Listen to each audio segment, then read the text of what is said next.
Salut l'équipe, il y a toujours un moment où on doit laisser sa place à quelqu'un d'autre. Alors quand on est en couple, c'est relou, ou alors on est en club échangiste. Quand on est le pape, c'est jamais bon signe. Et quand on est le coach des Spurs, ça paraît très compliqué. Et la franchise texane semble repousser l'échéance comme l'ouverture d'un résultat de dépistage après une semaine de vacances à Marbella.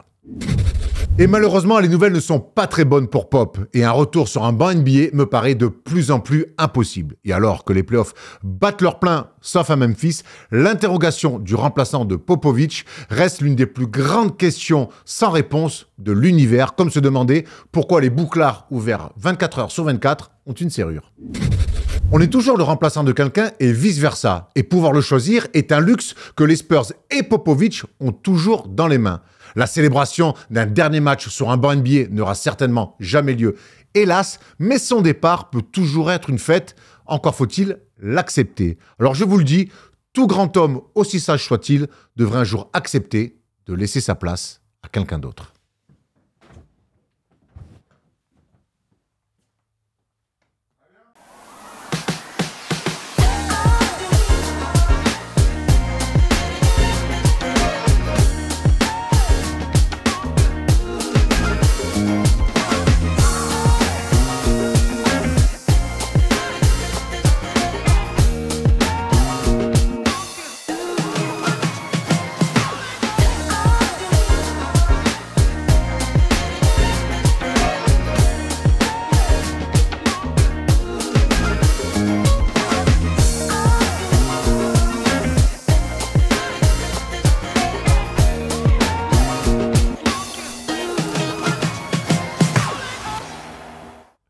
Salut tout le monde, on est jeudi et le jeudi c'est le First Day Show évidemment comme chaque semaine. Et aujourd'hui un gros programme, on va parler des playoffs de toutes les séries. Et pour ça il me fallait un gros plateau, mais des garnis soins. Comment ça va les gars? Ouais j'aime bien, tu t'inspires des meilleurs dis-moi. Ouais écoute. C'est marrant d'être là, Ça doit te faire bizarre, ça t'est jamais arrivé en 7 ans. Alors sans en faire trop, plus quasiment 10, hein. Maintenant on va attaquer la 10e saison l'année prochaine. C'est vrai que d'être dans le canapé là, déjà bien accompagné avec mon ami Théo, mais c'est vrai que c'est la première fois depuis l'histoire du First Day Show que je suis dans cette position, c'est pas désagréable. Sois bon, c'est un test. Hein. Ah bah écoute, je sais pas qui va trancher, mais je vais essayer d'être bon. Ça va Théo? Ça va très bien, c'est les playoffs et je suis là pour parler basket avec vous, donc tout va très bien. Et puis quand tu viens jamais les mains vides. Là t'es venu avec ton nouveau MOOC, je l'ai là. Il est très beau, tu peux nous en dire un peu là sur le Miami Heat, c'est ça? Ouais merci, bah ouais c'est sur un spécial Miami en fait.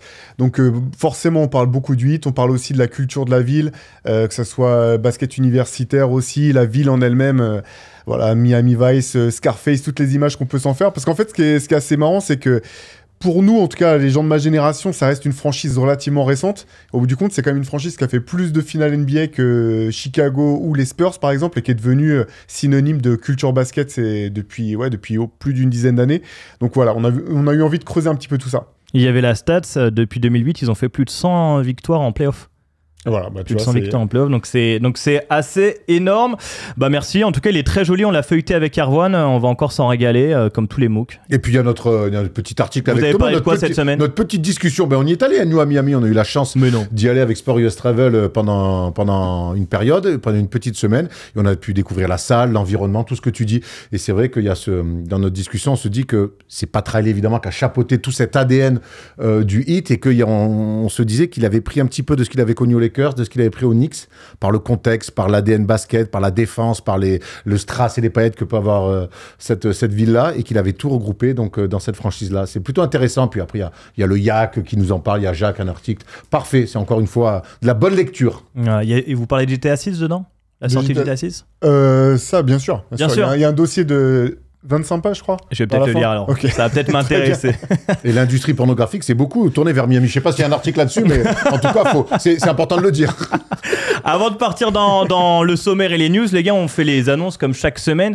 Et on commence par l'annonce du NBA Classic Game, comme chaque lundi. Ce sera de 22h à minuit. Et ce sera un énorme match, Erwan. C'est demi-finale de conférence en 2006. Dallas contre San Antonio. Game 7. Et c'est un énorme match parce qu'il y a une remontada dedans. Mais finalement, ça finit par tenir. C'est un gros match. Il y a l'une des plus grandes remontadas de l'histoire des playoffs. Et c'est surtout Dirk face à Tony Parker dans leur prime. Et c'est surtout commenté donc par moi, mais ça, on a l'habitude. et par Steph. Et quand Steph commande Dirk, forcément, ça fait des grands moments. C'est les grandes rivalités des Mavs et des Spurs de l'époque. On a tendance à l'oublier, que ça a quand même été une rivalité. Donc, c'est du grand Nowitzki, du très bon Parker et du grand Duncan aussi. Duncan, énorme. Je savais pas, bon joueur. Hein. J'ai découvert, je connaissais pas ce mec. Je pensais qu'il était meneur. C'était une super info. 22h minuit comme tous les lundis, le Big Monday, 20h, 22h la libre antenne, 22h minuit, le NBA Classic Game. Dimanche, tu commentes aussi, Erwan, là ce sera du basket français, le Portel qui va retrouver Cholet. Le Portel qui peut encore sauver. Ils sont pas encore officiellement éliminés. Vaut mieux le gagner celui-là. Non, la future équipe de mon ami Kenny Grant qui va prendre le coaching là-bas du côté du Portel. Le Portel qui essaye encore de se sauver. Donc c'est un duel un petit peu des extrêmes entre Cholet qui est dans le top 4 du championnat et le Portel qui essaie donc de se sauver. Et ça se passe dans le chaudron du Portel, donc toujours une chaude ambiance. Ils n'étaient pas loin de faire tomber l'Asvel. On imagine qu'ils auront de l'ambition face à cette belle équipe de Cholet. Et tu commenteras ça avec Thomas Laroukis. Avec Thomas Laroukis, ouais, qui a joué à Cholet. Donc. Ouais, qui a joué à Cholet, qui était plutôt bon passage, je m'en souviens très bien. Il y a un mini docu. Menteur Menteur, évidemment, mais j'avais pas les codes d'Azone à l'époque, c'est pour ça. Un mini docu va sortir est déjà sorti sur Victor Wembanyama. Ça s'appelle Wembanyama pour l'avenir par Léna Jeannequin. Est-ce que tu peux nous en dire un peu plus? Ouais, ça s'est passé notamment cette rencontre-là lors du NBA Paris Game. On a entendu un petit peu parler. C'est dans cette ville qu'ils ont en commun, Léna et Victor. Ils ont grandi tous les deux dans cette ville-là. Donc c'est la ville, c'est le Chénet Rocancourt. C'est ça. Donc il a créé un terrain pour justement faire du lien social, pour donner un petit peu de la force à tous les jeunes de là-bas. Et puis Léna Jeannequin, c'est important de le dire, elle a 18 ans. Et c'est son deuxième documentaire. Donc on donne évidemment de la force à tous ceux qui mettent le basket en avant. Et à cet âge-là, comme ça, faire des documentaires. Et moi j'ai 42 ans, j'ai toujours 0 documentaire à mon actif. Les Lakers. Ouais, c'est pas un documentaire. On va quand même rendre hommage aux vrais gens qui font des documentaires, mais peut-être un jour. En tout cas, voilà, c'est disponible sur YouTube et c'est très intéressant. Et puis, ça montre encore une fois que Victor aime œuvrer pour l'endroit d'où il vient. Donc, cet endroit qui est le Chénet. Bravo donc à Léna Jeannequin et c'est disponible donc sur YouTube. Et la dernière annonce, c'est les First Team Awards. Vous pouvez toujours voter pour vos trophées de la saison et ça commence à tomber. Hein. Il y a eu Peyton Pritchard qui a été élu 6e homme de l'année. Vous pouvez continuer à voter et on sortira tous vos vote bientôt. Voilà, je crois que ça se passe dans la description, il y a un lien et vous votez donc pour vos récompenses de la saison. On peut passer tout doucement au sommaire de cette émission. On commencera par les news. On va parler quasiment de toutes les séries, sauf celle entre Houston et Golden State. Ce sera le grand débat. Quels enseignements de ce match 2 avec la blessure de Jimmy Butler et puis la palette qui revient cette semaine sur Nikola Jokic et la bonne défense des Clippers. On va voir un peu comment ils sont adaptés. Et puis le quiz, un peu raccourci, ce sera seulement un qui suis-je parce qu'on a une grosse émission et il faut digérer. Un one and done. Je crois que je t'ai pas battu cette année encore. Mais je suis plutôt pas mal. Hein. Ouais, c'est que depuis ton dernier passage, je me suis quand même pas mal relancé sur le qui suis-je. Et je veux confirmer cette bonne streak en te battant. Parce que t'es quand même un peu le mec imbattable cette année. Ça va être très bien. J'ai hâte, mais on part pour les news déjà. Allez, vas-y. Allez, c'est parti, on part sur les news.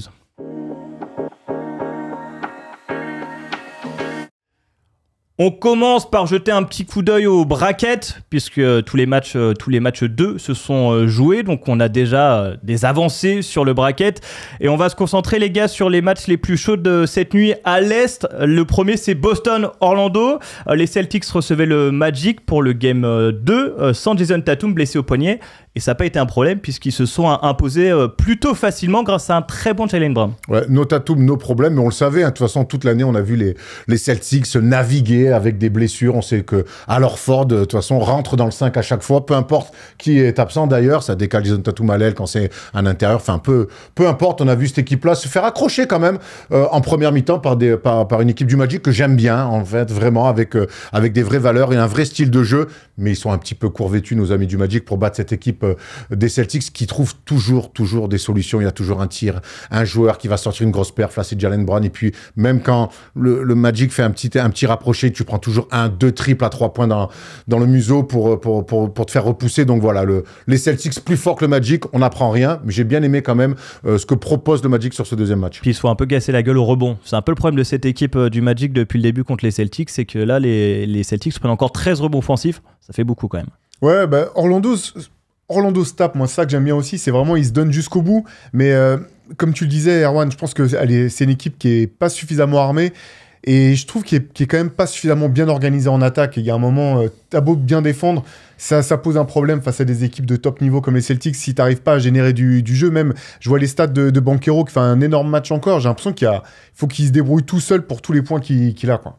Après, ils ont souffert cette année. Ils sont pas encore éliminés. On aura le temps de faire un point définitif sur la saison du Magic. Mais je trouve qu'ils mettent des choses en place. On sait que c'est une équipe avec coach Mosley défensive. Avant tout, il a mis en place un schéma défensif. Cette année, ils ont quand même eu une grosse blessure de Banchero après un début de saison énorme. Une grosse blessure de Franz Wagner. Ils ont perdu le frère Mo Wagner pour toute la saison. Ils ont pas Jalen Suggs. Ils ont dû quand même aller chercher des ressources un petit peu autres que le basket pour pouvoir s'en sortir. Les voir sur un premier tour de play-off, effectivement, le next step de cette équipe-là, c'est de jouer un petit peu mieux en attaque. Mais quand tu as des joueurs, comme je viens de citer là, plus d'autres, j'aime bien beaucoup le Anthony Black aussi, le petit jeune qui montre des choses. C'est le next step, évidemment, aussi pour le Magic, c'est de mieux jouer en attaque. Défensivement, c'est pas trop mal, mais vaut mieux jouer en attaque, surtout quand tu as autant de talent. Vous les voyez éviter le sweep, là, avec le retour en Floride? Non, sweep 4-0. Moi, j'avais dit 4-0. Je vois pas, pour toutes les raisons que vient d'évoquer Théo, je vois pas comment ils vont pouvoir taper une équipe qui est, on le voit encore une fois, beaucoup trop en place. Match 3, donc samedi à 1h10. Un petit mot sur Peyton Pritchard, élu 6e homme de l'année devant Malik Beasley et Ty Jerome, il me semble. Peyton Pritchard, c'était votre favori, de toute manière, pour récupérer le trophée de 6e homme.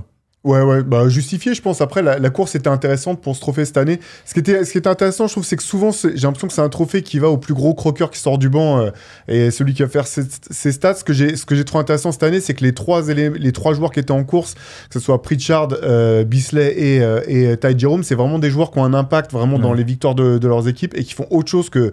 Enfin, bien sûr, il y a du scoring, mais je trouve que c'est vraiment des éléments très importants du succès de leurs équipes respectives. C'est le 4e joueur des Celtics à avoir le trophée. Vous avez les 3 autres? Alors, il n'y a pas Havlicek? Non. Si. Ah bon? Non. Le trophée ne devait pas exister, peut-être. Non, il ne devait pas exister. Ouais, Il devait pas exister. Alors, attends, laisse-moi... Il y a de la légende. Il y a de la légende. Et moi aussi. Kevin McHale? Kevin McHale, là, 2 fois, 84-85. Très bien. Un pivot. Robert Parrish? Non. Un pivot. Qui va aller à Bill Portland. Walton. Bill Walton. Ah, bien sûr. Et puis un en 2023. C'est récent. Ah, c'était Brogdon. Malcolm Brogdon. Voilà pour... Juste un mot sur Pritchard, l'histoire elle est cool, parce qu'il est drafté donc après 4 ans à Oregon. On sait que c'est un physique random pour la NBA, pas assez vite, pas assez haut, pas assez rapide, ce qu'on veut. Et finalement, il demande même un trade au bout de 2 saisons. Il dit non, on va s'accrocher avec toi, on croit en toi et on voit ce qu'il donne maintenant. J'aime bien, moi, quand des physiques un peu normaux arrivent aussi à s'exprimer. Ça remet un peu les qualités basket de base au cœur du débat. On n'a pas que des mecs qui vont à 3000 à l'heure, des mecs qui vont haut. On l'a avec Jokic, on l'a avec Doncic dans des sphères incroyables. Mais c'est bien aussi de voir des joueurs comme ça et être capable d'exister dans cette NBA moderne. Boston a assuré donc 2-0. C'est aussi Cleveland qui a assuré 2-0. Il y avait le match 2 contre Miami cette nuit. Et cette fois, c'est grâce à un gros Donovan Mitchell qui met 30 points, 6 rebonds, 6 assists. MVP de ce match. Les gars, ils ont mis un éclat dans le deuxième quart-temps.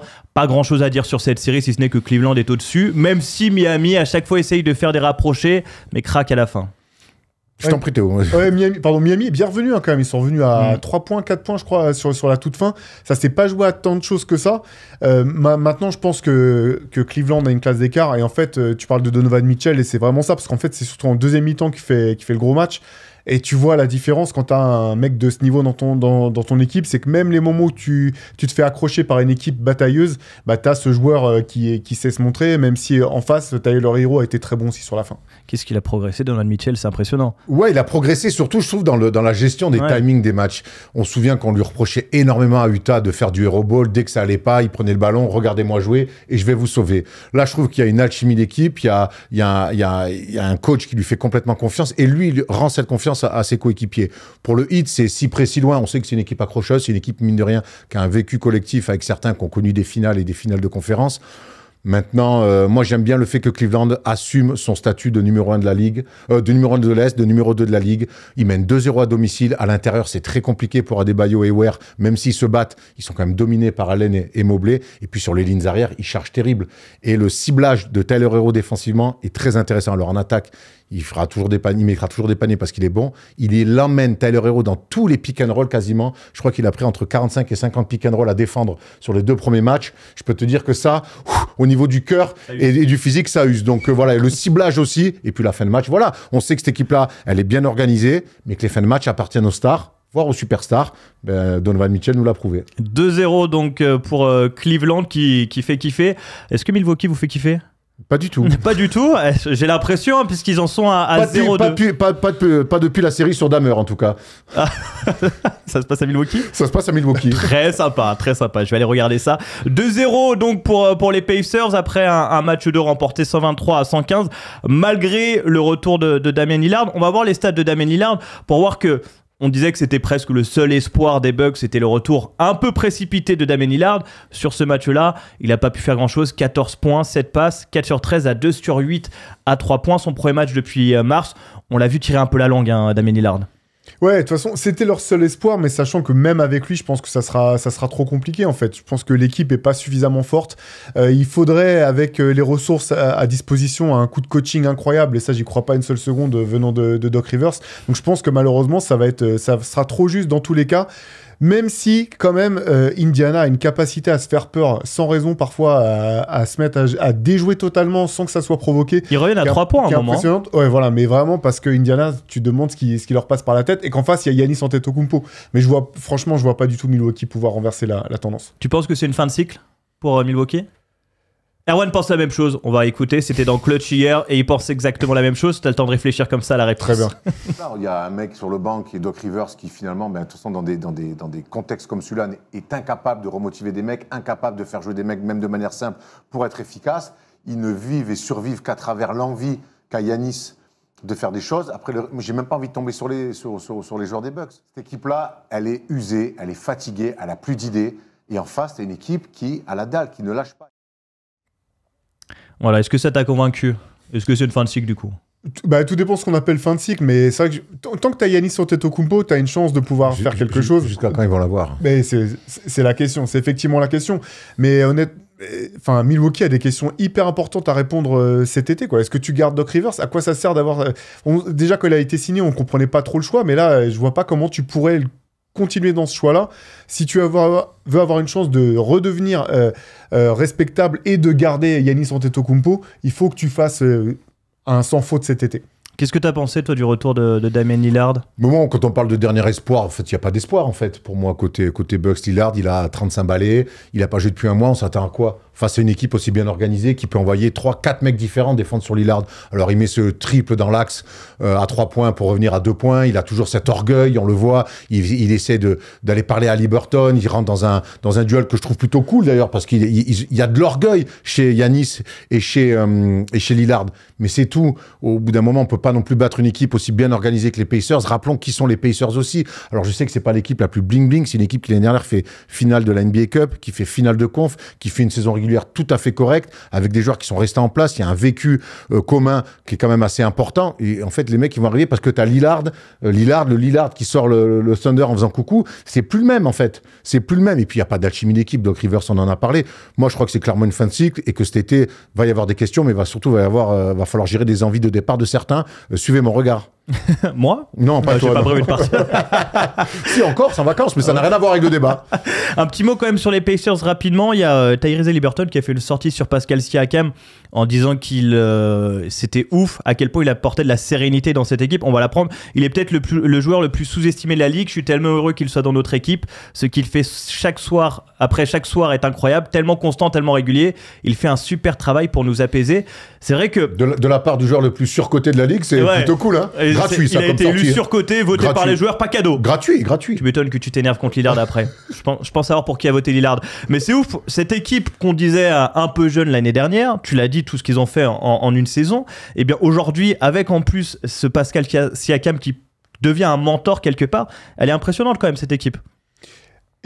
Impressionnante, c'est pas le terme que j'utiliserais, mais je la trouve vraiment intéressante et elle est galère à jouer en fait. Parce que je trouve que même au sein d'un même match, c'est une équipe qui est capable de montrer des visages complètement différents avec des passages où ils vont faire que les bons choix et des moments où tu dis mais qu'est-ce qui se passe? Est-ce qu'il y a un cerveau sur le terrain? Et c'est là que effectivement la présence de Pascal Siakam est vraiment hyper importante, je pense, dans la maturité de cette équipe.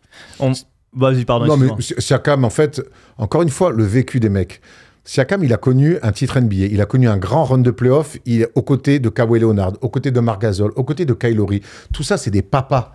C'est des mecs, il a vu comment gagner. Et je pense qu'il apporte vraiment ça à cette équipe-là. Tu as raison, il y a des hauts, il y a des bas, parce qu'il leur manque une super méga star. Mais finalement, il compense ça par un vrai collectif et finalement par une hiérarchie qui est assez bien dessinée, je trouve. Après, pour battre des gros de cette ligue, il va leur manquer peut-être un peu de talent. Mais en tout cas, si t'es pas prêt à jouer cette équipe-là, si t'es mal organisé, si tu sors d'une saison régulière un peu moyenne, tu te fais attraper. Si t'es pas à leur niveau d'intensité, à leur niveau d'organisation, tu te fais attraper. Et c'est ce qui se passe avec les Bucks. On imagine quand même une victoire à l'orgueil des Bucks, là, retour à 4-1 dans le Wisconsin. Ils en prennent une chez eux, puis après ils vont se faire botter à Indianapolis, puis rideau, merci. Et place à cet été où ça va être très intéressant. Les Bucks et les Pacers donc affronteront les Cavs ou le Heat en demi-finale. La dernière affiche à l'Est, c'était les New York Knicks contre les Detroit Pistons. C'était New York Knicks à toi. Ils avaient gagné le premier match, ça avait déjà été chaud. Sur le deuxième match, ils se font attraper avec un très bon Cade Cunningham, 33 points, 12 rebonds, à 10 sur 12 au shoot. Il a été exceptionnel, 100 à 94, très bon Cade Cunningham. Qu'est-ce que tu penses surtout des Knicks sur ce match-là? On va faire un petit qui-suis très rapide. Jour, nuit. On parle de qui? Les visiteurs? Karl Anthony Towns, ça marche aussi. On le savait, voilà. Ils n'ont pas de marge, les Knicks. Dans le basket qu'ils proposent, ils n'ont pas de marge. On sait que cette année, en plus, avec l'arrivée de Karl Anthony Towns, offensivement, il marquait plus de points, mais défensivement, ils ont quand même laissé beaucoup de choses sur la route. Et on le voit dans des matchs comme ceux-là, dans des matchs serrés. Alors, ils ont mis un run sur le match 1, run qui n'a pas eu lieu sur le match 2 parce que les Pistons ont fait un vrai match complet sur 48 minutes. Ils n'ont pas de marge. Et Karl Anthony Towns, ton deuxième meilleur joueur, qui met 10 points dans un match de playoff où il n'est pas dans le combat, il passe sa vie à demander faute. Jalen Duren lui met une guerre internationale. Je ne sais pas si tu as vu cette action où il joue à 1 contre 1 en contre-attaque. On sait même pas, le choix est mauvais. Jalen Duren défend bien, il lui rentre dedans, il met quand même le tir sur un pied et demande faute à l'arbitre. Eh gros, il n'y a rien. Il n'y a rien. T'as le maillot des Knicks, t'es au Garden, tu joues les Pistons. Arrête de chialer pour avoir des fautes. Cette série-là va se gagner dans le combat. Et moi, ce que je vois sur les 2 premiers matchs, c'est que les Pistons sont dans le combat. Ils sont drivés par un meneur de très très haut niveau. Bronson lui donne le change, comme d'habitude. Mais derrière, il faut que le deuxième joueur, qui est Karl Anthony Towns, soit dans le combat et arrête de chialer à l'arbitrage tout le temps. Il y a plein de mèmes qui sortent sur lui en mode parce qu'il demande que des fautes. Mais je crois que dans le combat intérieur, Mitchell Robinson le fait, amène ce qu'il peut. Anunoby le fait aussi, mais il faut que Karl Anthony Towns arrête de faire des up and down comme il a fait l'année dernière avec Minnesota, parce que ça va être très problématique. Mais je trouve que c'est un peu simple de tomber que sur Karl Anthony Towns quand tu vois que le collectif des Knicks, ça marche pas. J'avais les stats. D'ailleurs, j'ai fait un tableau sur les stats. Voilà, un problème collectif. Ils étaient à 27 passes de moyenne en saison régulière, ils ne sont plus qu'à 20 passes. C'est normal, à la limite, ça se resserre. 50% des paniers inscrits se font sans passes. Donc c'est bien que ça bouge pas. 11 passes lors du 4e quart-temps du Game 1. 30 passes sur les 7 autres cartons durant la série. Jalen Brunson, premier à l'usage percentage, ça veut dire que c'est celui qui porte le plus la balle. Il y a un moment, quand Karl Anthony Towns est ton meilleur joueur, mais que le premier joueur lâche pas la balle, c'est quand même compliqué de te mettre dans un match. Mais on change pas les rayures du zèbre. Je te le dis, c'est Thibodeau qui coach et Brunson, ce qu'ils ont construit tous les deux ensemble depuis qu'ils travaillent ensemble avec les Knicks, c'est ça. Dès que ça devient dur, dès que les défenses montent de niveau, c'est pas par le collectif qu'ils vont trouver des solutions et par le passing game, c'est par le pick and roll. Drive, dribble. Et ça se sent. Donc, en fait, les autres autour ne vivent que sur du drive and kick quand Brunson veut faire des passes. Mais c'est plus philosophique que pointer quelqu'un du doigt. En même temps, je trouve que sur la saison, finalement, l'identité de cette équipe, comme tu l'as dit, elle a changé, quoi. Ils sont passés d'une équipe qui se voulait hyper défensive à quand même une très belle attaque sur la saison régulière. Et déjà, dans le Game 1, j'ai eu le sentiment, j'ai trouvé que Karl Anthony Towns avait été très bon dans le Game 1 et que même dans le deuxième mi-temps, finalement, il touchait peut-être pas suffisamment la balle. Et je pense que si tu veux faire venir Karl Anthony Towns, il faut qu'il puisse prendre des tirs. Tu sais qu'il va pas tenir ton équipe en défense. Au rebond, il fait globalement le job. Mais je pense que si tu l'as fait venir, il faut qu'il touche la balle. Et c'est vrai que j'étais un petit peu surpris de voir Thibodeau, qui aussi était assez critique avec Karl Anthony Towns après le match. Je suis d'accord sur ce que tu dis, c'est un joueur qui parfois manque d'envie, qui pleure trop auprès des arbitres. D'ailleurs, c'est assez intéressant de voir ce que, en début de saison, j'ai trouvé que c'était vraiment très bien la manière dont l'arbitrage avait changé sur la saison régulière, où on laissait plus de contacts, sentait que les joueurs avaient une période où il fallait que ça habitue. Là, sur les 2 premiers matchs de play-off, c'est à nouveau le cas, quoi. C'est-à-dire que les joueurs sont habitués à commencer à arbitrer en saison régulière, les arbitres laissent encore plus jouer en play-off, et ça pleure dans tous les sens sur tous les matchs. Il y a encore à nouveau cette notion d'adaptation, mais je pense que par contre les Knicks pourront pas s'en sortir, du moins s'en sortir, je parle pas de passer Détroit, mais peuvent pas être ambitieux si Karl Anthony Towns est offensivement pas plus impliqué. Moi aussi, parce qu'on peut dire qu'il se cache en défense ou en tout cas dans le duel physique, il prend qu'un shoot. Jalen Brunson, il en prend 27. Pour moi, le problème principal, il est là et tu dois un peu plus.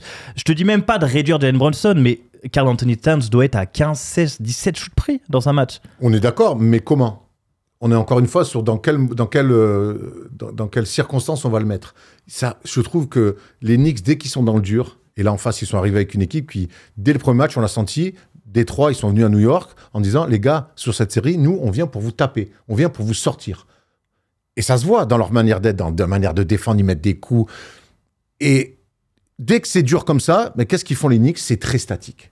Et un mec comme Karl Anthony Towns, c'est pas Melo, c'est pas un super joueur de 1 contre 1 pur. Il a besoin d'un peu de mouvement. Il a besoin de remonter, d'attraper. Il aime bien curler. Il aime bien sur des pick and pop. Je trouve qu'on va pas aussi, on le met pas. Je lui tombe dessus, certes, mais on le met pas aussi dans les conditions qu'il aime. Un peu plus de post-up, un peu plus de quart de terrain pour lui où il est sur des effacés.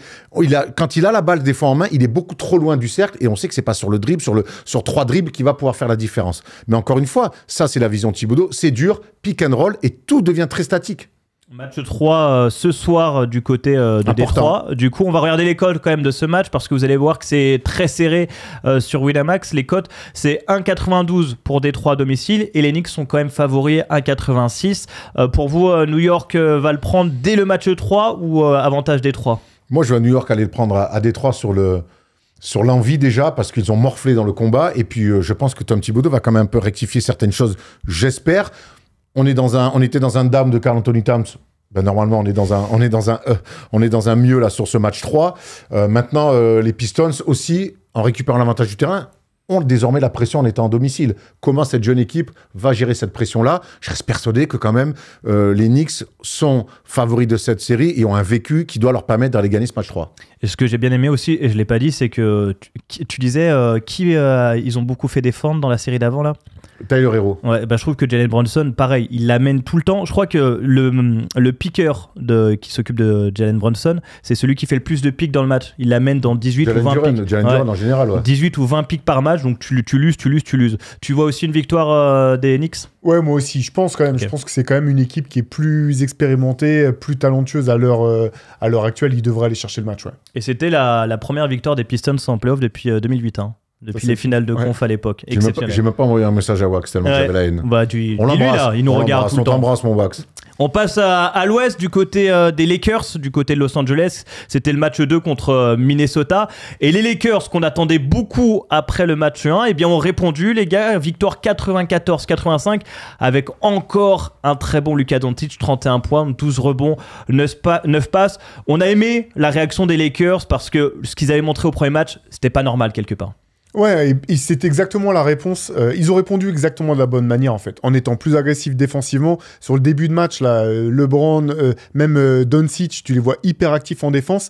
Et en fait, les équipes avec Luka Doncic, dès que ça court, dès qu'il y a du rythme, ça devient injouable, en fait. Parce que t'as des paniers faciles sur jeu de relance. Sur jeu posé, tu sais que t'as un créateur. Et là, avec LeBron, t'en as 2. Et avec Austin Reeves, t'en as 3 qui peuvent te poser des problèmes. Donc, dès qu'il y a du rythme et de l'intensité, ces équipes sont fortes. Et j'ai beaucoup aimé dans le troisième quart-temps, il y a un moment où les Wolves reviennent et t'as JJ Redick qui est hors de lui, qui prend un temps mort en claquant 25 fucks dans tous les sens, justement parce qu'il a l'impression que les Lakers redescendent d'intensité et derrière ils repassent, je crois, un 10-0, un truc comme ça à Minnesota. Cette équipe des Lakers, elle se doit de jouer avec ce niveau d'intensité, parce que la série elle est vraiment pas finie par contre. Elle a pas le choix, ils ont eu la réaction qu'on aime.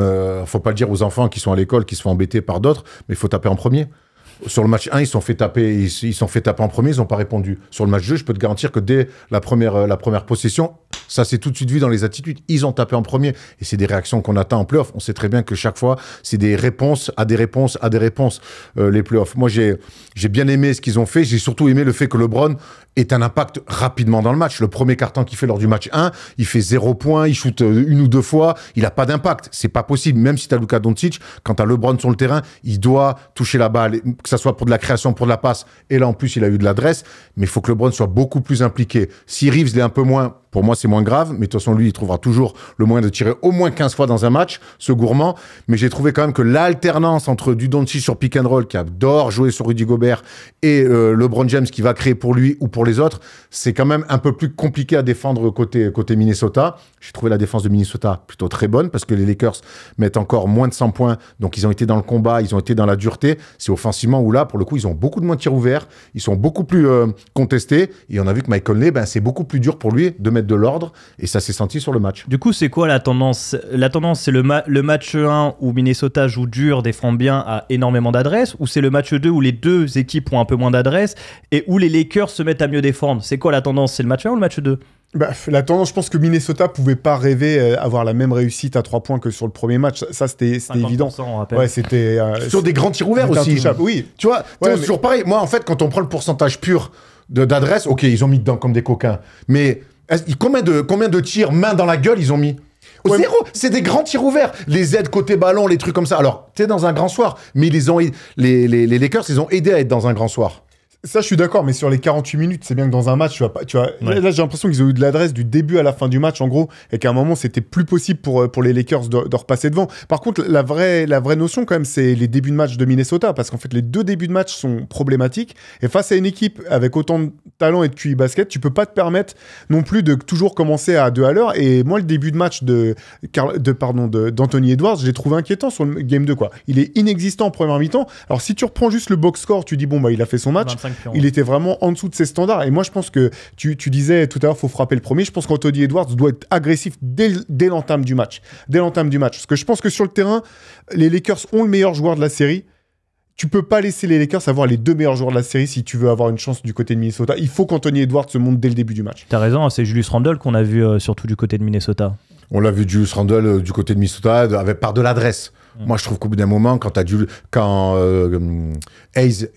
Jackson Hayes a des fautes, que J.J. Redick va jouer small ball et que sur le terrain, tu as Julius Randle et Rudy Gobert, ou même Julius Randle, tu dois beaucoup plus aller à l'intérieur sur du post-up, leur provoquer des fautes. Tu dois obliger cette équipe-là à venir trapper si jamais il souffre. Julius Randle, il fait un bon match, mais parce qu'il est à droit extérieur. Je trouve que la réponse au small ball des Lakers, ça a été... Nous aussi, on va jouer small ball. En tout cas, on va jouer extérieur. Je reste persuadé que les Wolves sont quand même bien plus armés à l'intérieur que les Lakers. Joue très peu de pick and roll avec Rudy Gobert, très peu de aller-où pour aller là-où. Encore une fois, je dis pas que Rudy Gobert, faut lui faire des systèmes léchés pour qu'il ait la balle poste bas. Mais en tout cas, ils peuvent leur faire beaucoup plus mal quand Jackson Hayes n'est pas sur le terrain. Ils l'ont pas fait. Mais pour revenir à ta question de base sur la tendance, ça va être le combat.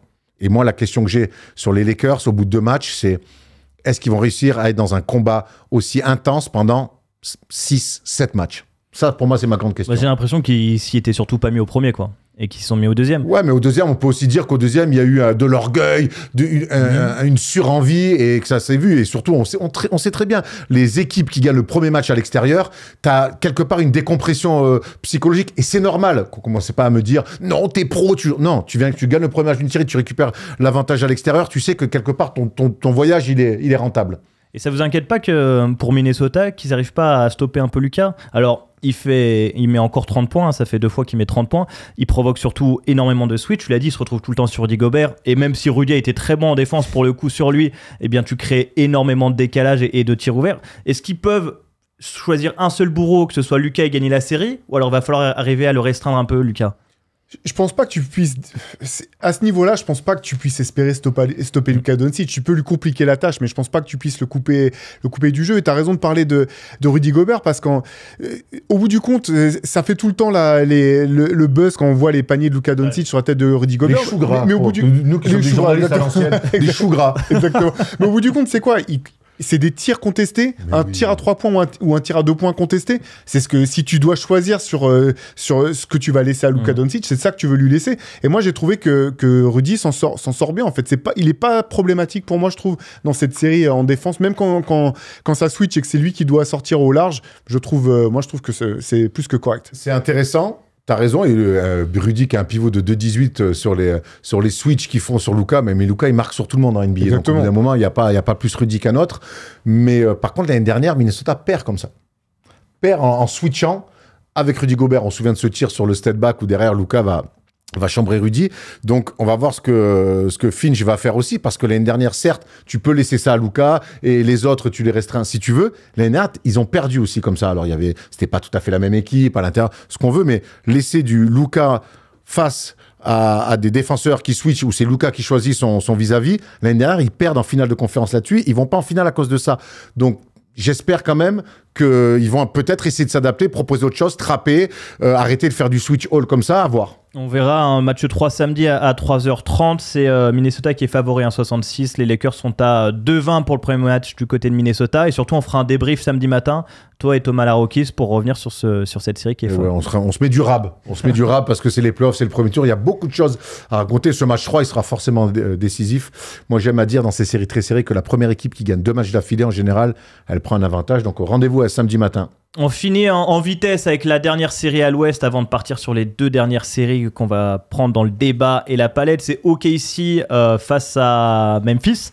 Je m'en souviens même pas parce que vu l'ampleur et le niveau de la série, ça sert pas à grand chose. 118-99 dans le match 2. Les gars, je crois que j'ai même pas envie de vous lancer à tel point Oklahoma est au-dessus du lot et que pour l'instant Memphis n'a rien montré. On parle beaucoup de Memphis sur le match 1 qui a été minable. Sur le terrain et sur le banc, parce que prendre des grands sourires quand t'es à moins 60 en playoff, ça fait vilain. Rappelons quand même que Memphis, ce Memphis-là de Ja Morant, notamment, c'est eux qui avaient mis une branlée monumentale de quasiment 70 points il y a quelques années à OKC et qui nous a fait d'ailleurs réfléchir sur la construction de cette équipe. Mais il y a une petite aire de revanche là-dessus. Mais on parle beaucoup de Memphis qui est minable vraiment dans l'attitude et je trouve que même la réaction du match 2, il n'y a rien. Écart de 20 dès le début. Mais par contre, le sérieux du Thunder, et ça c'est beaucoup plus intéressant à dire, ils sont meilleure équipe de la ligue. Tout le monde dit « Ah, mais on vous a pas encore vu aller en finale de conf, finale NBA, on sait pas, GF, MVP, mais on verra. » Là, ils font 2 matchs de playoff en disant « dites ce que vous voulez, parlez tant que vous voulez. Nous, en tout cas, on est dans nos playoffs et on casse des gueules. Et s'ils sont pas prêts à jouer, tant pis, ils en prennent 50 ou ils en prennent 20, c'est pareil. » Voilà, ils sont en mission, en tout cas, le Thunder. Voilà, pour ces news, on va directement s'attaquer à la série entre Houston et Golden State.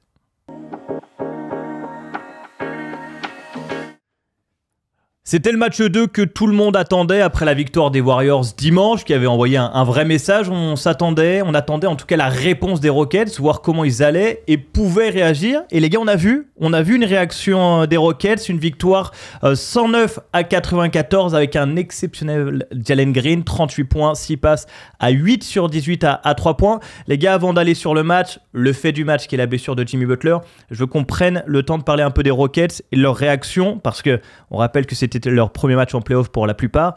On attendait le match 2, ils nous ont pas déçus. Ouais, mais c'est dur de décorréler ça de la blessure de Jimmy Butler malgré tout, parce que ça joue tellement un poids. Enfin, on a vu des line-up qu'on n'aurait jamais imaginé voir en playoff, parce qu'au-delà de la blessure... Je confirme, ouais. En NBA. Oui, carrément, parce qu'au-delà de la blessure... Welcome, Pat Spencer. Qui a été très bon d'ailleurs. Ouais, c'est bon. Hein. Ouais, il y a quand même un vigile qui l'a sorti du terrain. Qu'est-ce que vous faites là? C'est ça, non, mais quand t'as le numéro 61, tu dois même pas jouer au basket. C'est quoi ce numéro de merde, là? Parce qu'en plus, il y a Brandin Podziemski qui était malade et qui avait été très bon au match 1. Donc, c'était un match vraiment particulier. Alors, bien sûr, il y a une réaction des Rockets. Et pourtant, malgré tout, j'ai l'impression que s'il n'y avait pas eu la blessure de Jimmy Butler, potentiellement les Warriors étaient à nouveau partis pour prendre ce match. Vraiment, moi, c'est le sentiment que j'avais. C'est vrai. Quand j'ai vu les 5 improbables que les Warriors ont mis sur le terrain et qui arrivaient à revenir à moins 10 face à une équipe des Rockets qui était quasiment au complet, j'ai trouvé ça problématique. J'ai vu une zone aussi proposée par Golden State, encore une fois avec ses remplaçants, qui a vraiment posé des problèmes de lecture aux Rockets. Moi, il y a eu une réaction de Houston, mais j'ai pas trouvé si rassurante que ça. Enfin, rassurante, c'est pas ça, mais j'ai pas été si impressionné que ça par Houston. Moi, j'ai une autre lecture, vraiment, même... Je fais une analyse du match, donc avant la blessure de Jimmy Butler, je trouve que les Rockets ont dominé ce début de rencontre. J'ai trouvé une réaction déjà dans les intentions. Je trouve que les Rockets, qui avaient perdu au jeu de la dureté sur le match 1, sont revenus avec cet ADN-là de dire toujours dans la dureté. Et j'ai trouvé que défensivement, ils ont mis des coups, ils ont anticipé deux, trois situations sur lesquelles ils avaient dû faire de la vidéo, notamment sur les mêmes mains avec Steph Curry. Et je trouvais qu'ils ont dominé ce début de match jusqu'à la blessure de Jimmy Butler. Le problème, c'est qu'après la blessure de Jimmy Butler, tout change pour les Warriors, évidemment, mais certainement aussi psychologiquement pour les Rockets, mais je les ai pas sentis en danger. En tout cas, j'ai senti chez les Rockets un vrai revenir avec un petit peu cet esprit de revanchard. Et surtout, j'ai trouvé un Jalen Green très bon. Alors oui, facile de la lecture, 38 points, 8 sur 18 à 3 points. Les 4 premières possessions du match, quand je le vois driver, kicker, je me dis, OK, t'es déjà dans d'autres intentions que tu avais au match 1, où tu te regardais par moment, où tu te planquais. Là, tout de suite, il a dit, je veux la balle pour créer. Peu importe ce que je vais créer, c'est-à-dire un panier marqué ou du drive and kick pour mes gars, mais en tout cas, je veux avoir un impact sur le jeu et j'ai trouvé qu'il y a eu ça. Donc ça, pour moi, c'est la vraie bonne nouvelle. Après, évidemment, que la lecture de ce match, elle s'arrête après la blessure de Jimmy Butler, tant l'ouverture du banc de Steve Kerr, elle arrive très tôt et avec des 5, notre ami le Guy Santos, l'attaquant de Ligue 2, qui fait plus de fautes qu'il joue de minutes. Il a mis une tête à un moment. Ça devient très problématique, quoi. Le ballon il est sorti, il a voulu frapper un corner. Donc on a dit, mais frérot, qu'est-ce que tu fais? Donc ce match, il est très dur à lire, malheureusement, parce que le match 1 nous avait mis un fuego de fou. Ce match-là est très dur à lire et la suite aussi, parce qu'on ne sait pas au moment où on tourne ce qu'a Jimmy Butler. Mais là où je te rejoins, c'est que finalement, Houston, ils n'ont jamais tué le match. On s'attendait à arriver peut-être à un +20, un +25, parce que quand tu vois le 5, tu dis, ah ouais, d'accord. Mais finalement, ils n'ont jamais réussi à tuer le match, mais ils retombent dans leurs problèmes récurrents. On sait que c'est une équipe qui ne se fait pas beaucoup de passes D. Donc oui, l'attaque de zone, ils ont fait les roublards en face. Mais j'ai pas senti Houston en danger. Moi, là où je te rejoins, avant qu'on aille sur Jimmy Butler, c'est qu'il joue quand même 8 minutes, Jimmy Butler. Donc, on a quand même une image de ce qui a été le début de match. Et les intentions des Rockets, moi, je les ai aimées. Les intentions de Jalen Green, il joue toutes les possessions, le mec. Et il les joue, t'as raison, mieux, avec plus d'intensité, avec plus... Même, du coup, il décante des choses. Il y a des coupes d'Amen Thompson. Je trouve qu'ils se trouvent bien, les deux. Alperen Sengun est encore très bon sur le début de match. Très dominant. Et ce qu'on peut dire, je te coupe là sur Alperen Sengun. 16 rebonds. C'est que la tendance qu'on a aussi sur ces 2 premiers matchs, et on le savait, c'est que les Warriors, sur cet homme-là, Alperen Sengun, sont en grande difficulté sur le poste 5. Et on a vu qu'Emi Udoka a associé aussi Adams et Sengun un peu plus tôt que dans le match 1. Donc c'est aussi, pour moi, matière à creuser pour Udoka et les Rockets. C'est vraiment sur jouer grand et jouer fort sur ces postes 5. Ouais, complètement, mais tu voulais finir peut-être... Non, j'avais fini. Non, mais en fait, je suis d'accord sur un article ESPN. Je suis d'accord. Jalen Green, tout ce que tu dis, parce que le premier match, il était catastrophique. Franchement, tu sentais qu'il partait bien en tête, en n'ayant aucune idée de ce qu'il allait pouvoir trouver une fois au cercle, et il a rien trouvé du tout. Là, je l'ai trouvé très bon défensivement, même, pour une fois, notamment dès le début du match. Tout ça, je suis d'accord. Mais au moment où Butler se blesse, Dillon Brooks a 3 fautes. Amen Thompson vient de prendre sa 3e faute. Moi, je pense pas que les Warriors soient en danger à ce moment-là. Je pense qu'effectivement, ils ont laissé passer l'orage et qu'ils savent que c'est pas un sprint, surtout avec leur expérience, leur niveau de jeu. Ils savent que Houston, c'est une équipe extrêmement talentueuse, certes, athlétique, oui, mais aussi qui, dans les fins de match, il y a des gros problèmes de hiérarchie dans le scoring dans les fins de match. C'est une équipe qui sait pas bien gérer les fins de match. Et donc, je pense pas que les Warriors étaient partis en se disant on va mener de 20 points et on va leur mettre une rousse. L'idée, c'est... Ce qui s'est un peu passé au match 1, t'as raison. En plus, sur le coup, quand tu dis ça, c'est qu'au match 1, Houston fait un bon début. Les Warriors se font bousculer et à l'ancienne, un petit peu, c'est pas un sprint, c'est un marathon, ils reviennent. Mais c'est vrai que j'ai pas senti, alors c'est toujours très dur parce que la blessure de Butler flingue tout, et en même temps, quand Jimmy Butler se blesse, je retrouve quand même très rapidement les Warriors qu'on a vus avant le trade. C'est-à-dire que moins d'envie, moins d'âme, moins d'idées. Donc je sais pas si Steve Kerr a voulu, parce qu'ils avaient gagné le match 1, inconsciemment dire ce match-là, on le bazarde et je garde mes cartes pour la suite, parce qu'on rappelle que Podziemski était malade aussi, et ça s'est vu. Mais je suis partagé en tout cas sur la prestation des Rockets, mais on sait que, de toute façon, et ça on l'a dit même sur les previews, si les Rockets arrivent sur un money time avec les Warriors, c'est que déjà, ils ont perdu le match. Ouais, pour Kerr, c'est intéressant parce que j'ai eu l'impression que même lui était un peu surpris de voir que son équipe elle arrivait à revenir à 10 points et que finalement il a mis ses stars entre guillemets au repos plus tard que ce qu'il aurait sans doute imaginé, parce qu'il y a un moment, comme tu disais, Houston n'arrive pas vraiment à tuer le match, quoi. Tu vois, Pat Spencer, on en rigole, mais honnêtement, il met quoi, 12 points en 11 minutes, un truc comme ça. Alors c'est pas un joueur extraordinaire, mais là, il a quand même permis aux Warriors de rester dans le coup. Est-ce que tu as eu peur? Est-ce que tu as eu peur pour les Rockets en disant est-ce qu'à un moment tu t'es dit pire que ça? Tu t'es dit est-ce que les Warriors peuvent le faire? Non, mais il y a eu un écart trop rapidement, de toute manière. Pas vraiment, parce qu'en fait, il y a plusieurs fois où les Warriors se retrouvent avec une possession où ils peuvent revenir à 10 points. C'est venu 3-4 fois où ils ont une possession d'attaque, ils peuvent revenir à 10 points et ils n'y arrivent pas. Donc il y a un moment, quand tu n'arrives pas à passer la barre des 10 points, tu vas pas le prendre le match. Mais malgré tout, toutes ces situations où ils sont genre à -13 et finalement ils marquent pas, Houston repasse à +15. Derrière, Houston n'arrive pas à passer à plus 20, n'arrive pas à repasser à plus 25, et ça reste relativement proche. Et finalement, il y a un moment où les Warriors parviennent à revenir à moins 10, mais là, effectivement, c'est trop tard, et ils n'arrivent pas à passer le cap. La grande question, elle est liée aussi à Jimmy Butler, c'est le cas de Jonathan Kuminga, en fait, qui était pas du tout prêt à jouer, en fait. Oh la vache. Il était pas du tout prêt à jouer. Il était en jean. Dans ce match, ni dans cette série, quoi. Dans Timberland. Il rentre, il met un 3 points direct, par contre. Mais alors, ça, Je crois. Il me ça semble c'est bien. possible. Peu importe ce qui se passe dans ta gestion, tu dois être prêt à jouer. Ça, c'est la base, surtout qu'un joueur NBA, t'es professionnel. Maintenant, ce que tu dis, ça marche aussi pour Kevin Looney, qui a un autre vécu, c'est qu'il a relancé des mecs, Steve Kerr, qui n'était pas prêt à jouer, tu l'as dit, mais parce que quelque part, il paye aussi sa gestion de ces dernières semaines, de ces derniers mois, où il a fait comprendre à des mecs, gros, je ne compte absolument pas sur toi. Et on sait que dans un run de playoff, il y a des désagréments, il y a des surprises, comme la blessure de Jimmy Butler. Et en fait, et ça, c'est peut-être inquiétant aussi pour les Warriors. Il s'est retourné en disant, bah, tiens, vas-y. Ah bon, moi, je joue. Et t'as raison, certains mecs sont rentrés, je pense à Looney et à Kuminga. Pas Spencer, c'est pour moi le fait qu'il soit assis sur le banc, c'est déjà un miracle pour lui. Donc je le mets à part, mais c'est vrai que c'est inquiétant pour les Warriors de voir des mecs qui sont quand même des joueurs NBA installés, qui soient pas prêts à jouer sur un match de playoff comme ça. Mais c'est compliqué. Et pour Kuminga, je lui jette même pas la pierre forcément, parce qu'en fait, il savait qu'il allait pas jouer dans la série quasiment. Je pense que c'était quasiment sûr qu'il sait que son coach compte pas sur lui. Et là, t'arrives, effectivement, tu dois être prêt à jouer, mais lui, il est venu en se disant, de toute façon, je joue pas. Et quand tu rentres, tu dois être partagé entre le côté, qu'est-ce que j'en ai à foutre, pourquoi je vais me désosser pour cette équipe, et en même temps, exactement, non, je vais montrer au coach qui s'est gouré. Non, et moi, je pense que t'es partagé entre les deux. Et Kuminga, tout le monde sait sa valeur de joueur, tout le monde sait qu'il va se barrer cet été, ils l'ont pas re-signé. Donc lui, il a même plus. Autant pas Spencer, tu le mets sur le terrain, c'est des minutes, je veux montrer que je peux jouer. Et il l'a fait. Kuminga, il a pas ce statut-là. Pour moi, Kuminga, c'est tu me fais jouer, ok, je rentre, nanana. Je vais pas non plus être ridicule, je vais pas non plus être archi nonchalant, parce que là, du coup, ça va me desservir. Mais Kuminga, il est ailleurs. Oui, il est ailleurs, mais je suis pas sûr que. Franchement, n'importe quel coach qui te fait pas confiance, t'as des minutes, tu veux lui prouver qu'il s'est gouré. Ça s'est pas vu hier, en tout cas. Mais je pense parce qu'il est pas venu dans les dispositions. Je pense que par rapport à Pat Spencer, ce que tu dis, c'est qu'il est venu au match, Kuminga, en se disant, je vais pas jouer, il a dû s'échauffer à 2 à l'heure. Alors que Pat Spencer, s'il peut rentrer 1 minute, il va essayer d'en tirer le maximum. Il était au top. Kuminga, il a un peu joué.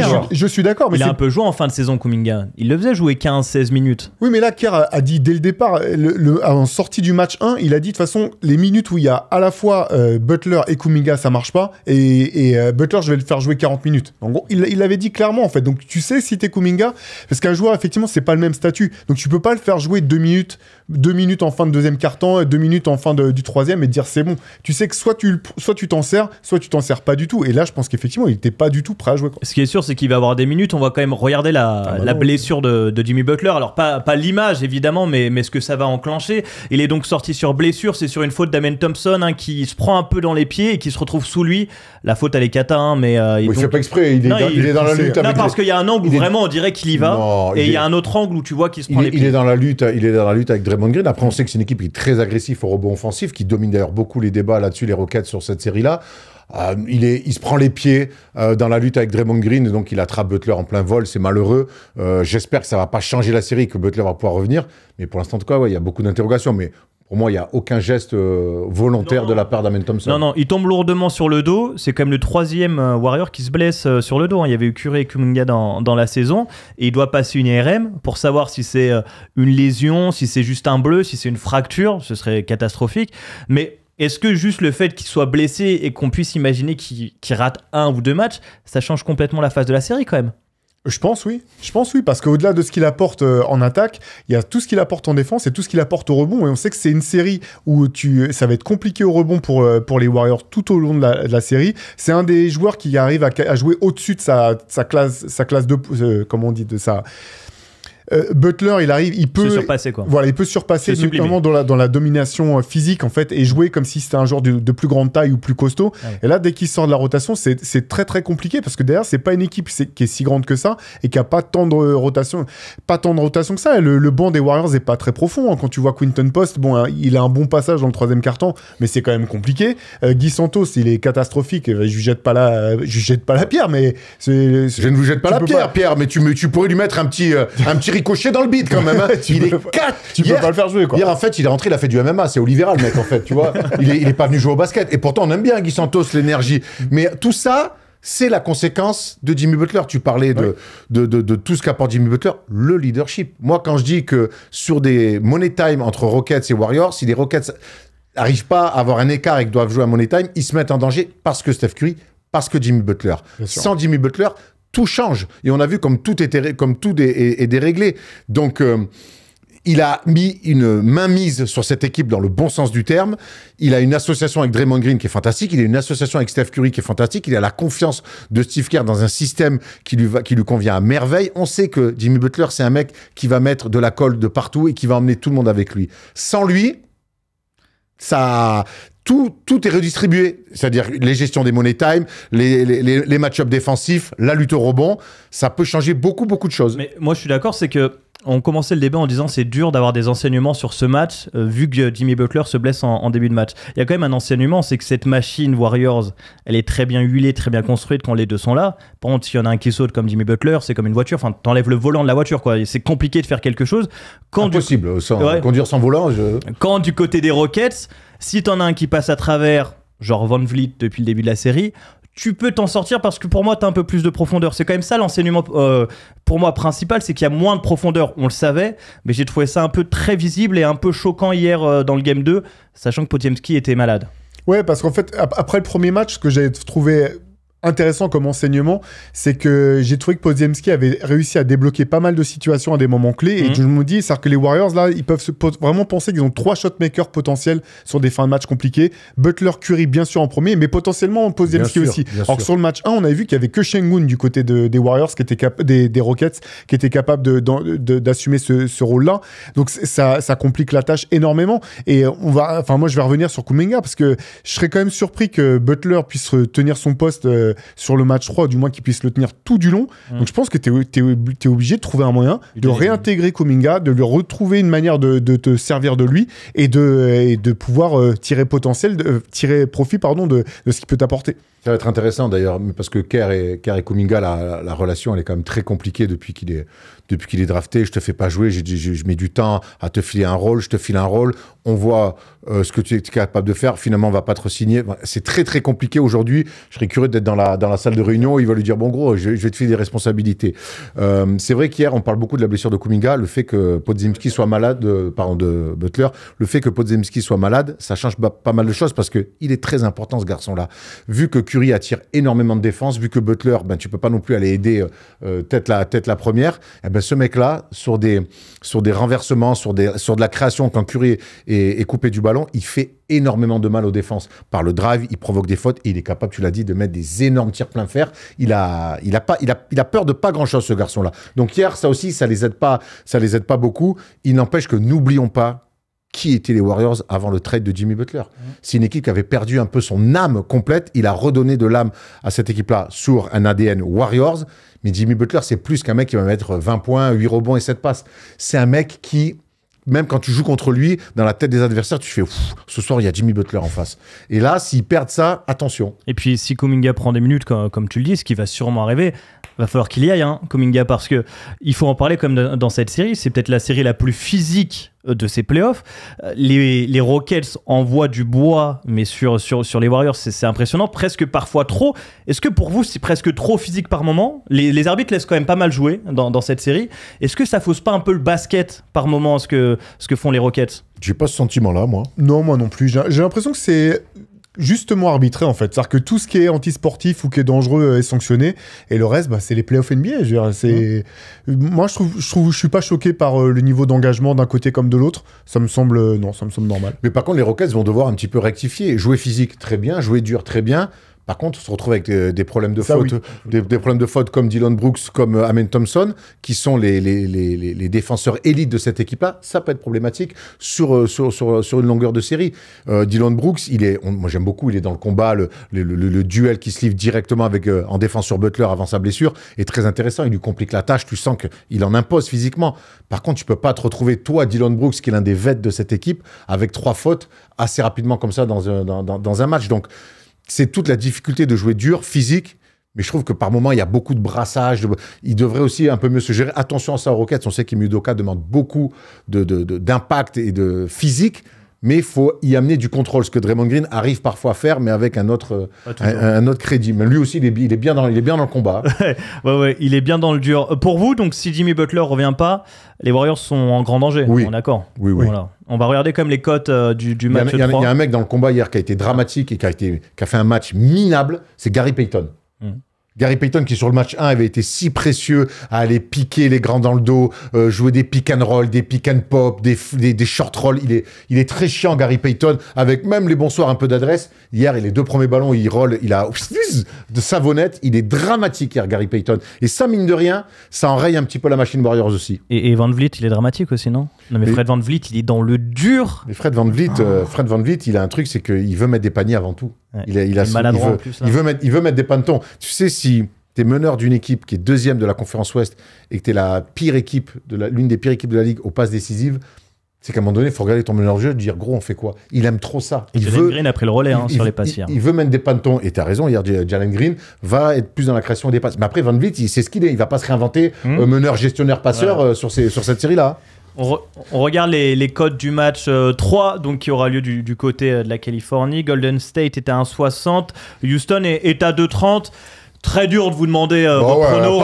On va attendre. Gardez votre oseille, attendez l'IRM de Jimmy Butler, parce que là... De toute façon, c'est la règle. Hein. Si vous pariez sur la NBA, vous attendez qu'il soit minuit et que vous ayez toutes les infos sur les blessures. On rappelle qu'au moment où on tourne, on ne sait même pas s'il sera absent un match, s'il jouera. Donc ça sert à rien de se projeter. Fin de carrière peut-être. Oui. on va toucher du bois, Alors, ce qui est sûr, c'est qu'on a des commentaires et on va les prendre, les commentaires. On vous a demandé votre avis sur les enseignements de ce match 2 et vous avez été plusieurs à répondre, comme Max. Game 3 et 4 pour les Warriors, vu que ça va siffler les fautes sur Curry, Houston va finir en 3 vs 5. C'est sûr que l'arbitrage, comme voudrait la légende, est un peu plus maison quand tu joues chez toi.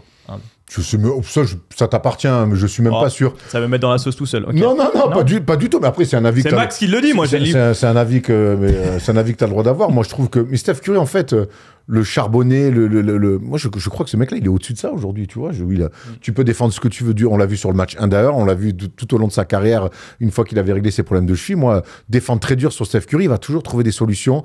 Alors, pas dans le conflit physique direct, mais par de la course, par l'utilisation des écrans, par des lectures de jeu. Enfin, moi, je suis pas spécialement inquiet que sur le combat physique imposé à Steph Curry. D'ailleurs, hier, il trouve un sacré nombre de passes décisives, justement, quand toute la défense est fixée sur lui, il arrive à trouver d'autres solutions. Donc, pareil, je pense pas que ça sera un impact particulier, ça. Bon joueur, ouais. Deuxième commentaire, c'est Kenan qui nous dit « La domination physique des Rockets, c'est la clé de cette série pour moi. Même si le manque de système et cette addiction ont 1 contre 1 côté Rockets me dérange. Côté Warriors, il faudra attendre de savoir combien de temps sera disponible Butler pour pouvoir se projeter. » Oui, c'est vrai. Et puis, le dernier commentaire... J'ai envie de rebondir sur cela. Pardon. Théo, moi, quand les gens disent que l'avantage physique, il est sur les Rockets, alors hier, on a ce sentiment avec tout le scénario du match, mais sur le match 1, dans le combat, je trouvais que les Warriors ont dominé ce combat-là. Dans la gestion physique. Alors, pas dans les rebonds, dans le physique. Mais de toute façon, on le sait que sur le rebond, ils vont souffrir parce qu'ils sont sous-dimensionnés. Par contre, dans tous les impacts, la pose d'écran, encaisser les écrans, j'ai trouvé les Warriors dans le combat, et les Rockets s'y sont donnés à cœur joie, mais dans le combat, à la fin, moi je lève la main des Warriors, quoi, sur le match 1. Oui, c'est pas des échappés, quoi. Non. Non, je te rejoins sur la notion de combat. Par contre, c'est vrai que physiquement, en fait, c'est une équipe qui est longue et qui est grande, cette équipe des Rockets. Quand ils jouent avec les 2 grands, là, et Steven Adams, que j'adore, moi, c'est un de mes joueurs préférés, quelle que soit la saison, quelle que soit l'équipe, et tu vois ce qu'il apporte et tu vois les difficultés que ça pose, en fait, juste sur la pure dureté physique ou la présence physique des joueurs. T'as Jabari Parker, t'as Harrison qui sort du banc. Tu vois, on parlait de Brandin Podziemski qui est très bien, tu vois. Il est pas grand. Gary Payton, qui d'habitude, une de ses forces, c'est justement l'engagement physique, bah, tu vois quand même que là, il est sur le reculoir parce qu'en face, c'est plus grand, plus athlétique, plus vite. Après, c'est un basket derrière les Warriors, donc ça va se jouer là. Moi, je reste persuadé que le match de Gary Payton, c'est la première fois que je le vois vraiment dans le combat comme ça, complètement à l'envers. Mais ils vont pas faire ça tout le match. Moi, je crois que c'est un basket derrière face à un basket qui est dur à analyser, mais en tout cas, leur force première, là où ils dominent, ça va être en jouant grand et en les impactant sur le rebond. Le dernier commentaire, c'est Nolan qui nous le dit. Il nous dit défensivement, les Rockets, on dirait les Pistons de Thomas sur Jordan. La façon par laquelle Curry est défendu est d'une intensité rarement vue. Bon, alors vous avez vu tous les matchs en 90. C'est pas autant. Je vous invite à aller revoir les matchs quand même parce que je pense que tu fais une faute des Pistons sur Jordan. Si tu vas aujourd'hui, tu vas à la douche. Hein. C'est ça. Et donc, non, moi, je trouve que c'est bien défendu. Ime Udoka a un plan. Dur. Maintenant, en face, tu as un des meilleurs attaquants de l'histoire de la NBA et que les mecs, et qu'au bout d'un moment, les meilleurs attaquants, et l'histoire le prouve, ils trouvent toujours des solutions. J'ai vu aucun top. On prend le top 10, top 15 des meilleurs attaquants de l'histoire. Il n'y a jamais un mec sur une série qui s'est retrouvé à 4 points par match, à 10%. Ça n'existe pas. Les grands attaquants trouvent toujours des paniers. Voilà, en tout cas pour ce débat, vous l'aurez compris, dur de se projeter sans savoir si Jimmy Butler jouera ce match 3, donc dans la nuit de samedi à dimanche. Mais en tout cas, on a fait le tour et on va se concentrer sur la dernière série, c'est Denver face aux Clippers.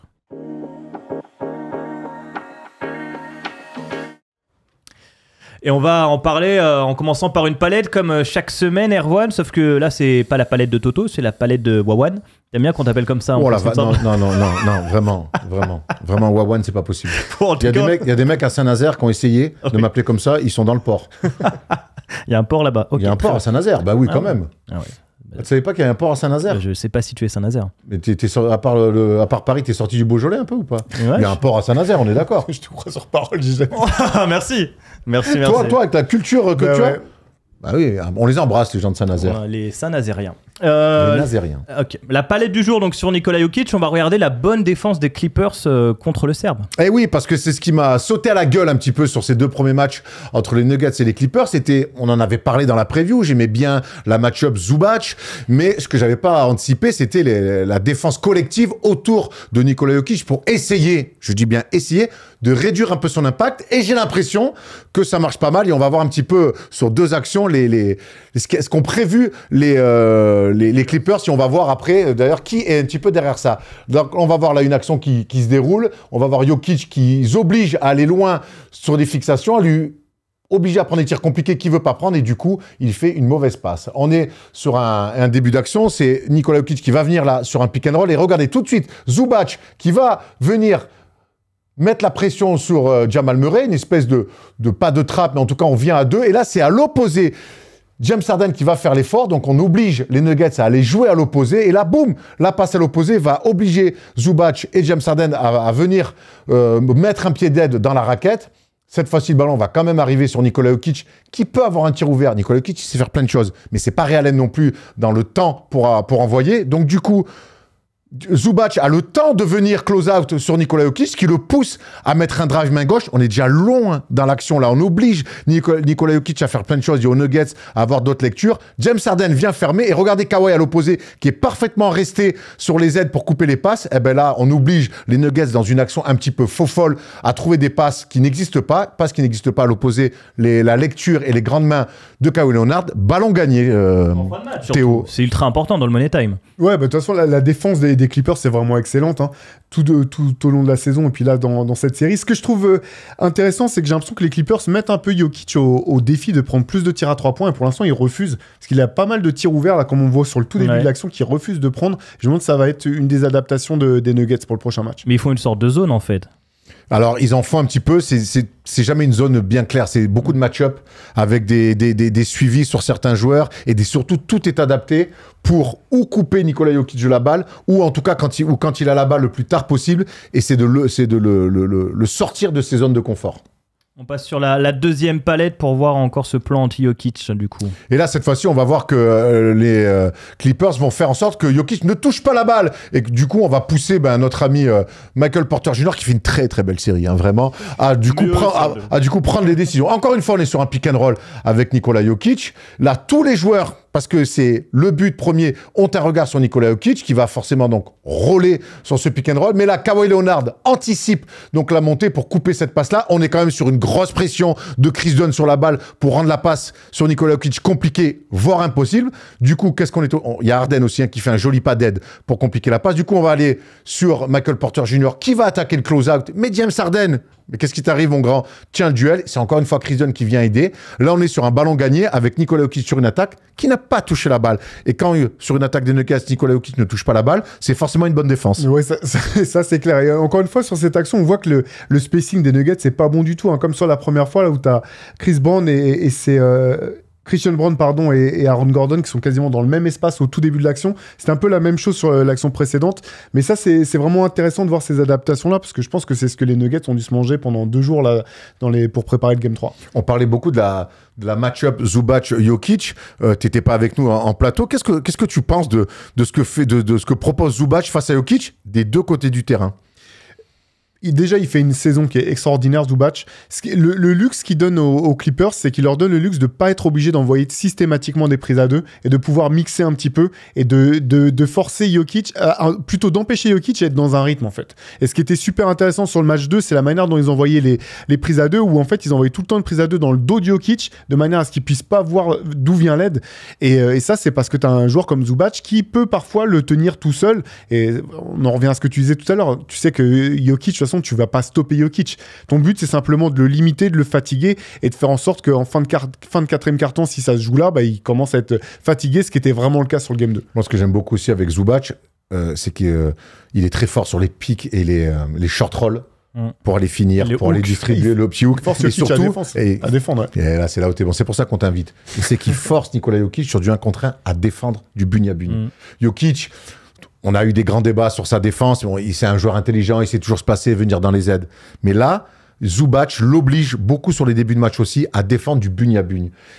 Et ça, c'est compliqué. Ça, il laisse des plumes là-dessus, Nikola Jokic. Et quand derrière, en plus, tu as toute une défense organisée pour lui rendre la vie un petit peu plus compliquée, à la Jokic, eh ben, tout ça, sur une série qui certainement va être longue, ça risque de payer plutôt pour les Clippers. Et ce qu'on voit sur les palettes, là, c'est que les Clippers, ils ont progressé tactiquement. Et t'en parlais en off, et ça en parlait, Nico Batum en a parlé dans la presse. L'arrivée de Jeff Van Gundy, qui était analyste depuis des années à la télé, qui est un ancien coach, évidemment, t'as l'impression que, je vais pas dire que c'est sa patte, mais il y a un truc qui a progressé chez les Clippers. Alors, c'est sa patte, oui, on peut dire que c'est sa patte. On se souvient quand même que c'était avec les Knicks, un coach défensif. C'est un amoureux de la stratégie. Il n'a pas tout transmis à son frère d'ailleurs, mais en tout cas, c'est un amoureux de la stratégie. C'est un amoureux du basket. Il est sur les bords des terrains depuis longtemps. Et on sent, et Nicolas Batum le dit, et c'est vrai qu'on sent quelque part que même si Terrell est un coach là aussi plutôt qui a une vision, là on sent que Jeff Van Gundy il a amené quelque chose en plus. Ouais, dans la dureté aussi, hein, parce que ce que je retiens des équipes de Van Gundy, c'est cet état d'esprit de jamais vouloir lâcher, de toujours se battre, etc.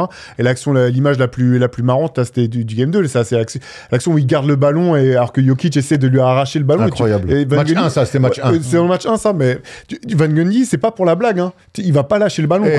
Il s'est retrouvé dans des bagarres au clé, dans des bagarres Larry Johnson, The Morning. Je peux te dire qu'il a peur de rien, mais de toute façon, pour revenir à Jokic, même Ben Simmons, qui est en sortie de banc, qui est deuxième pivot, on le voit. Moi, ils font des choses sur Jokic. Ouais. Tactiquement, on l'a vu. Mais les playoffs, c'est pas que tactique, c'est aussi le combat. On en parle sur toutes les séries, le combat. Il lui rentre dedans. Ben Simmons, les impacts, les réductions de distance à l'opposé, pam, pam, pam, pam. Alors, ils vont lâcher 3-4 fautes dans le match. Mais Jokic, en tout cas, ils lui disent, gros, t'es le meilleur joueur du monde. Il n'y a pas de débat. Tu vas peut-être être MVP avec ton triple-double, mais nous, en tout cas, on va te rendre la tâche très, très, très compliquée. Et si tu es très, très fort, bah, on te serre à la main à la fin, on te dira bravo. Mais en tout cas, nous, on va pas te laisser gambader. Puis bravo à cette défense des Clippers. À partir du moment où tu arrives à pas intégrer, mais bref, tu mets Harden, tu arrives à le refaire défendre comme avant. Collectivement, ouais. Collectivement, ouais. Dans la lecture, il oublie plus, il n'y a plus trop d'oubli où ça part derrière lui et tout. Donc bravo quand même aux Clippers. Un partout dans la série. Ils viennent de gagner grâce à un énorme Kawhi Leonard. On va terminer là-dessus sur cette série. Kawhi Leonard, on a l'impression qu'on a retrouvé la meilleure version de Kawhi Leonard. Là, il a tourné à 39 points au dernier match en ayant l'impression qu'il pouvait tous les mettre. Question pour vous, les gars. Après 2 matchs, c'est qui le meilleur joueur de la série pour l'instant? Pour moi, ça reste Jokic. Moi, j'irais sur Kawhi, je pense. Moi, je pense que je vais sur Kawhi. Après 2 matchs, hein, attention. Qui est le meilleur joueur qui a eu le plus d'impact sur les 2 matchs? Il faut faire très attention avec les mots qu'on emploie. Le meilleur joueur du monde, c'est Nikola Jokic. On remet rien en question. Là, sur ces 2 matchs-là, qui a eu le plus d'impact sur les 2 matchs? Moi, je reste quand même sur Ok. Jokic. Parce que sur le match 1, Intéressant. en fait, j'ai trouvé que Kawhi avait quand même plus ou moins disparu en deuxième mi-temps. Du Trop moins, de pertes de balles aussi. Des pertes de balles. Et finalement, on le voyait plus trop sur la deuxième mi-temps. Je trouve que Christian Brown a fait un travail de malade sur Kawhi. Deuxième match, il était intouchable, Kawhi. Là, effectivement, sur le deuxième match, Oui, c'est pour ça que je prends hors le tout Terminator. global. Mais sur le global, ouais, je pense que je resterai sur Jokic parce qu'aussi, il y a un impact qui est plus. Chaque chose est tout. Enfin, l'impact de Jokic, il est vraiment sur l'intégralité de ce qui se passe sur le terrain. Après, c'est un échantillon de 2 matchs, Bien justement. sûr, bien sûr. Mais en tout cas, tout ça pour dire que je trouve ça très intéressant parce qu'au début, on savait que ça allait mieux pour Kawhi Leonard. On a eu Nico qui nous l'a confié dans la libre antenne, mais on voulait retrouver. En fait, ce qu'on veut, nous, c'est retrouver le Kawhi de Toronto. Et finalement, sur cette série-là, après 2 matchs, on se dit, ouais, on a retrouvé le Kawhi de Toronto. T'as raison, sur la deuxième mi-temps du match 1, c'est un petit peu plus compliqué pour lui.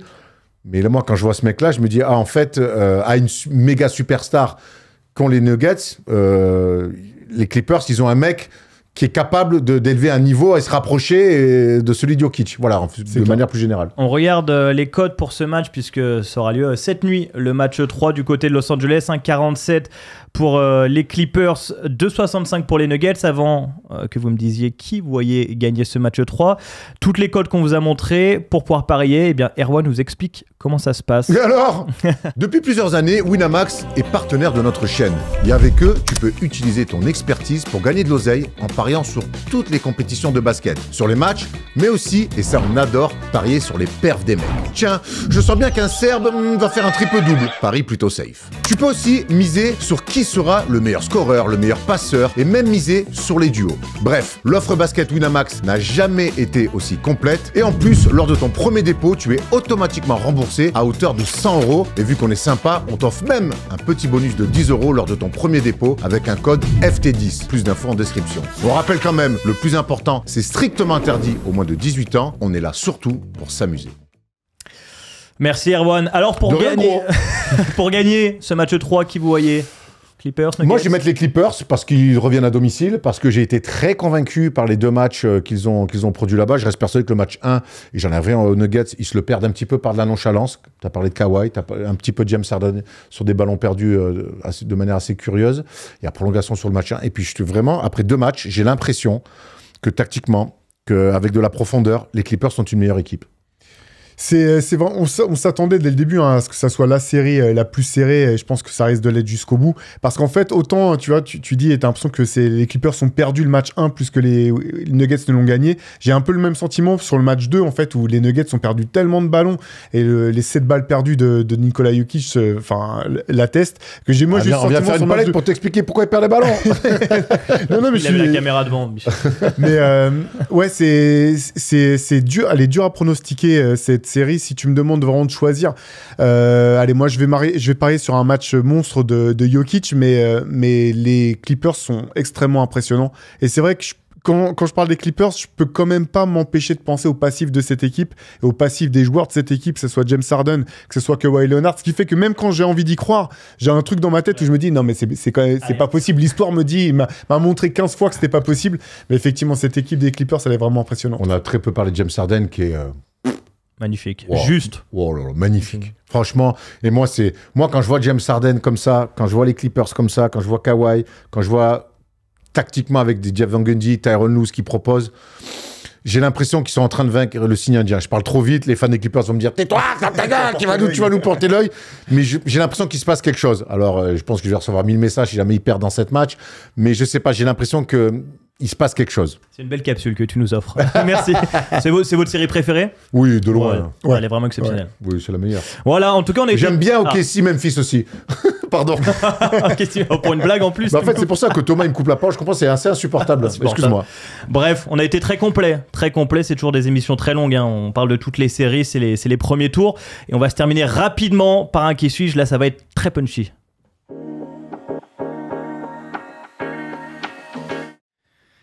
Allez, un petit qui suis-je et on rentre à la maison. Hein. Allez, et soyez bons, comme ça on rentre vite. C'est parti. Vas-y. Je suis né le 17 avril 1984. Et j'ai donc 41 ans. Et j'ai stoppé ma carrière NBA du côté du Magic en 2017. Mais, commençons par le commencement. Je fais un cursus complet à la fac, de 2002 à 2006, du côté de Tennessee.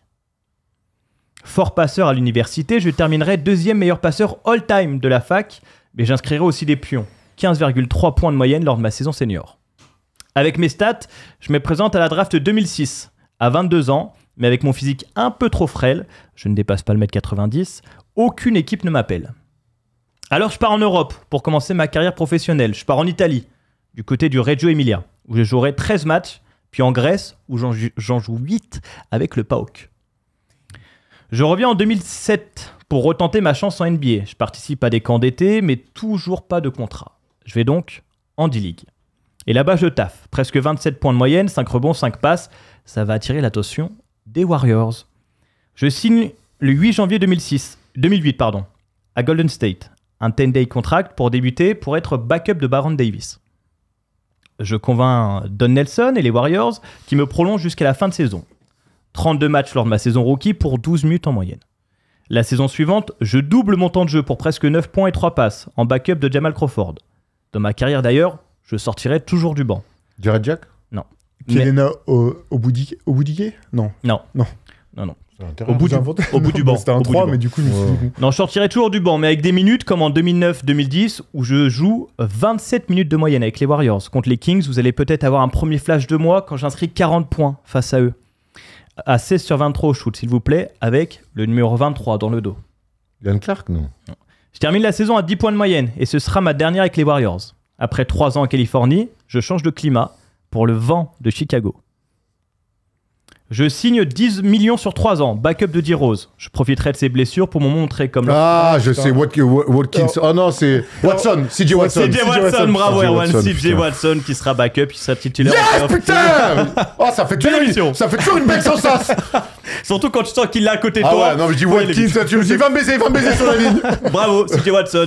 CJ Watson, Chapeau. après les Nets, tout ça. Après, il fait les Nets, après, il va à Indiana. J'avais pas son background à Tennessee et en Europe surtout. Non plus, hein, pas Non, du tout, ouais. il commence en Europe et il finit au Magic. Donc, bravo les gars. Putain, j'enchaîne bien là. Ouais, t'es Je suis à bon. combien d'affilés là? Oh, tu dois être à 4 ou 5. Faudra faire les Bah, la comptes. semaine dernière, vous n'avez pas trouvé. Ah ouais, mais c'est pas Donc, grave. j'avais mis un petit coup Mais, d'arrêt, mais t'es toujours en streak. T'es toujours en Tu te streak. prends comme une Ouais, victoire. ouais, Ouais. C'est pas une Match défaite, nul, c'est on a J'étais pris plus proche. On a pris un bon point à l'extérieur, on a voulu faire un match nul, voilà.